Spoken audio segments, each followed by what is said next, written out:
समय भगवान श्री कृष्ण ने प्रत्यक्ष रूप से तो भाग नहीं लिया था, यानी उन्होंने अस्त्र नहीं उठाई थी, लेकिन फिर भी उनका पांडवों को युद्ध जिताने में बड़ा योगदान रहा।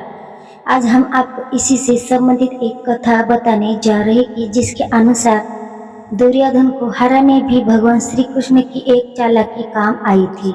महर्षि वेदव्यास के ग्रंथ महाभारत में कौरव और पांडव के बीच हुए युद्ध का वर्णन मिलता है।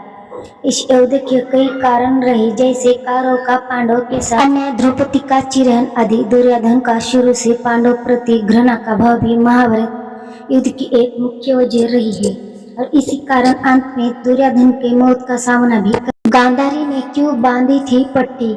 जब गांधारी को ये पता चला कि उसका विवाह एक नेत्रहीन राजा के साथ होने जा रहा है, तो उसने अपना पत्नी धर्म निभाते हुए आंखों पर पट्टी बांधी थी। गांधारी ने सोचा कि जब मेरे पति ही नेत्रहीन है, तो मुझे संसार की किसी वस्तु को देखने का कोई अधिकार नहीं। लेकिन महाभारत के दौर में एक समय ऐसा भी आया जब गांधारी को अपनी पट्टी खोलने पर विवश होना पड़ा। खुली आंखों की पट्टी। जब महाभारत का युद्ध हो रहा था, तो एक एक करके सभी कौरव मारे गए। अंत में केवल सबसे बड़ा दुर्योधन ही बचा। तब गांधारी ने पुत्र मोह में आकर अपनी आंखों की पट्टी उतार दी थी। असल में गांधारी भगवान शिव की परम भक्त थी।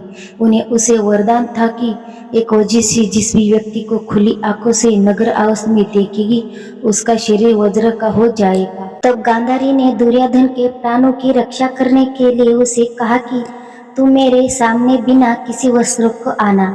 जब दुर्योधन बिना वस्त्र के कुंती के सामने जाने लगा, तो कि भगवान श्री कृष्ण बुरी बात समझ गई। तब उन्होंने दुर्योधन को रोका और कहा कि इतने बड़े होकर अपनी माता के सामने नग्न अवस्था में जाने में तुम्हें लज्जा नहीं आती।